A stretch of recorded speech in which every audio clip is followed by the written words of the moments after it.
بھارت کے غیر قانونی طور پر زیر قبضہ جموں کشمیر میں مودی حکومت نے اسرائیلی طرز پر کشمیریوں کو اپنے ہی وطن میں بے گھر کرنے کے لیے کروڑوں روپے مالیت کی مزید جائیدادیں ضبط کر لی ہیں۔ مودی حکومت نے ضلع بارامولہ میں مزید 5 کشمیریوں بشیر احمد گنئی، معراج الدین loan, Ghulam Ahmad یتو، Abdul Rahman but اور عبدالرشید لون کی 9 کنال اراضی ضبط کر لی ہے۔ مودی حکومت کا یہ اقدام کشمیریوں کو فلسطینیوں کی طرح اپنی ہی سرزمین پر بے گھر کرنے کی اسرائیلی پالیسی کا حصہ ہے۔ کل جماعتی حریت کانفرنس کے ترجمان ایڈوکیٹ عبدالرشید منہاس نے سری نگر میں جاری ایک بیان میں کہا ہے کہ مودی حکومت اختلافی آوازوں کو جبراً خاموش کرانے اور کشمیری عوام کی اپنے حق کی خود ارادیت کے حصول کی جائز جدوجہد جاری رکھنے سے روکنے کے لیے ان کی املاک اور اراضی ضبط کرنے کا سلسلہ جاری رکھے ہوئے ہے۔ انہوں نے کہا کہ مودی حکومت اپنی انتقامی مہم کے دوران اب تک درجنوں حریت رہنماؤں، کارکنوں اور عام کشمیریوں کی جائیدادیں ضبط کر چکی ہیں۔ کشمیریوں سے چھینی گئی جائیدادوں پر بھارتی ہندوؤں کو آباد کیا جا رہا ہے اور اس مقصد کے لیے ہزاروں بھارتی شہریوں کو جموں کشمیر کے ڈومیسائل جاری کیے گئے۔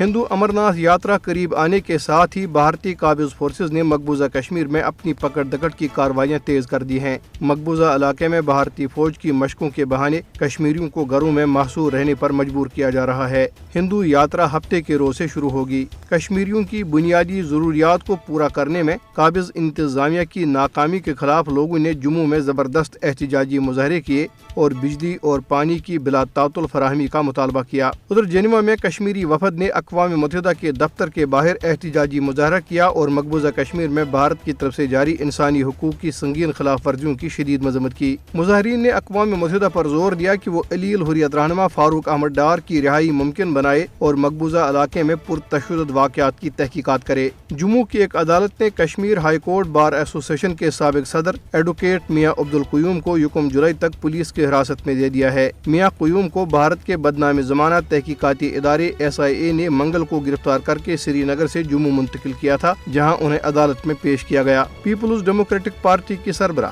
محبوبہ مفتی نے ایک بیان میں میاں قیوم کی گرفتاری اور کشمیر بار ایسوسی ایشن کے انتخابات پر پابندی کی مذمت کرتے ہوئے ان اقدامات کو جمہوری اصولوں کی سنگین خلاف ورزی قرار دیا ہے۔